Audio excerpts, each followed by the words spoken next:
অৰ্চনা দাসৰ কাব্য সংকলন এটি কবিতা একাপ চাহ আৰু বতাহ উন্মোচন কৰা হয়। গুৱাহাটী প্ৰেছ ক্লাবত দেওবাৰে কাব্য সংকলনটি আনুষ্ঠানিকভাৱে উন্মোচন কৰা হয়। উন্মোচন কৰে বিশিষ্ট কবি নীলিম কুমাৰ আৰু লুৎফা হানুম চালিমা বেগমে। অনুষ্ঠানটোৰ বিশেষ অতিথি বিশিষ্ট সমালোচক বিপুল শৰ্মাৰ লগতে উপস্থিত থাকে কবি লেখক জয়ন্ত কুমাৰ মান্তা। গ্ৰন্থখন উন্মোচন কৰি নীলিম কুমাৰে কয়, সৃষ্টিশীল সাহিত্যৰ মাধ্যম হিচাপে অৰ্চনা দাসে কবিতাক ব্যৱহাৰ কৰিছে। কবি হিচাপে অৰ্চনা দাসৰ ভাষা আৰু গতিৰ প্ৰতি দায়বদ্ধতা আছে। কাব্য সংকলনটি মাতৃভাষা প্ৰকাশনে প্ৰকাশ কৰি উলিয়াইছে। উন্মোচনৰ পিছতে লেখিকা অৰ্চনা দাসে তেওঁৰ নিজৰ কবিতা সন্দৰ্ভতো মত প্ৰকাশ কৰে।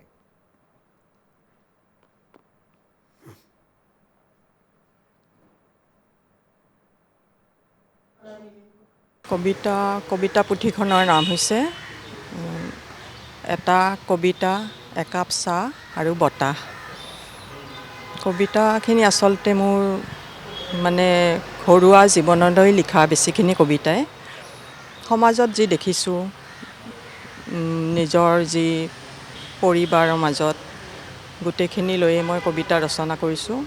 আচলতে সকলোলৈ কিছুমান কথা ক'বলগীয়া থাকে, সেই তুমি মুখামুখিকৈ সকলো কথাইতো ক'ব নোৱাৰা, কিন্তু সেই ক'বলগীয়া কথাখিনিৰে মই মোৰ কবিতা সংকলনখন কৰিছোঁ, সজাইছোঁ কবিতাৰে।